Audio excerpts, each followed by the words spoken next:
دیکھو فضائل اعمال کی بات آتی ہے نا، کرامت کی، فضائل اعمال ایسی، جب تبلیغ جماعت کی بات آئی، تبلیغ جماعت بہت اچھی. کیوں بہت اچھی بھائی؟ جب وہ ساری دنیا میں فضائل اعمال کی کو تبلیغ کر رہی ہے، تو اگر فضائل اعمال غلط ہے تو آپ بولو نا ڈنکے کی چوٹ پر کہ تبلیغی جماعت بھی کیا ہے، غلط. نہیں، تبلیغی بہت اچھے ہیں. تو یہ آپ کی باتوں میں کیا ہے؟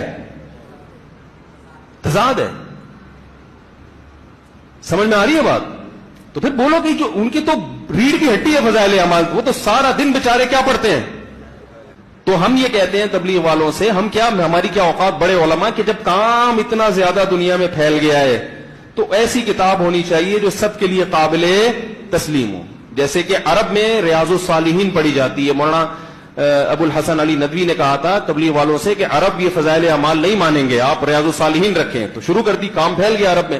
تو ہم یہاں بھی یہ کہتے ہیں کیونکہ فضائل اعمال میں واقعات ہیں، کرامتوں کے، یہ ہوا، بزرگ نے یہ ہوا، فلانا ہوا.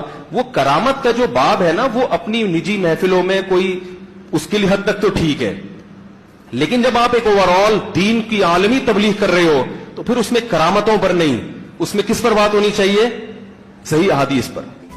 ساری ساری رات جاگنا.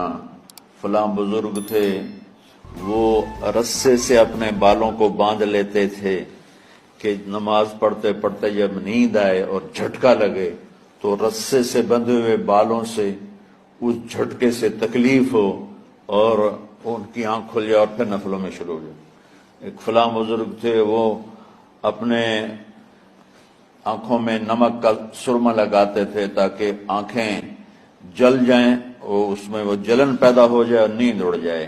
یہ ایسے واقعات بھرے پڑے ہیں. فلاں بزرگ تھے، انہوں نے 30 سال عشاء کے وضو سے فجر کی نماز ادا کی. یہ اپنی جگہ پہ بزرگی ہے، لیکن یہ بھائیو یہ دین ہم پیش نہیں کر سکتے. فلاں بزرگ تھے، وہ 30 سال سے ستو کھا رہے تھے کہ روٹی کھانے اور ستو کھانے میں 70 دفعہ سبحان اللہ کا فرق پڑ جاتا ہے. تو روٹی کھائیں تو 70 دفعہ سبحان اللہ کم کہہ سکتے ہیں، اور ستو کھائیں تو 70 دفعہ سبحان اللہ زیادہ کہہ سکتے ہیں. تو لہٰذا ان کا مجھے تو 30 سال ہو گئے، میں تو ستو کھا رہا ہوں، میں تو روٹی نہیں کھا رہا. یہ دین نہیں ہے. یعنی یہ وہ دین نہیں جو ہم انسانیت کو پیش کر سکتے. یہ تو لوگوں کو دوڑانے والی بات. اور ایک آدمی ایک بزرگ سے ملنے گیا تو وہ نوافل پڑھ رہے تھے. وہ زور سے عصر تک نفل پڑھتے رہے، وہ ان کے انتظار میں بیٹھا رہا. پھر عصر سے مغرب تک وہ مراقبہ کرتے رہے، وہ انتظار میں بیٹھا رہا. پھر مغرب سے عشاء تک وہ نفل پڑھتے رہے، وہ بیچارہ انتظار کرتا رہا. پھر عشاء کے بعد پھر نفل شروع کیے تو تہجد تک نفل پڑھتے گئے اور وہ بیچارہ پیچھے بیٹھا ہوا. تو تہجد کے آخر میں ان کی مصلی پہ بیٹھے بیٹھے ایسے اونگ آ گئی تو یوں جھٹکا لگا تو کہا یا اللہ میں اس آنکھ سے پناہ مانگتا ہوں جو سونے سے اس کا دل ہی نہیں بھرتا.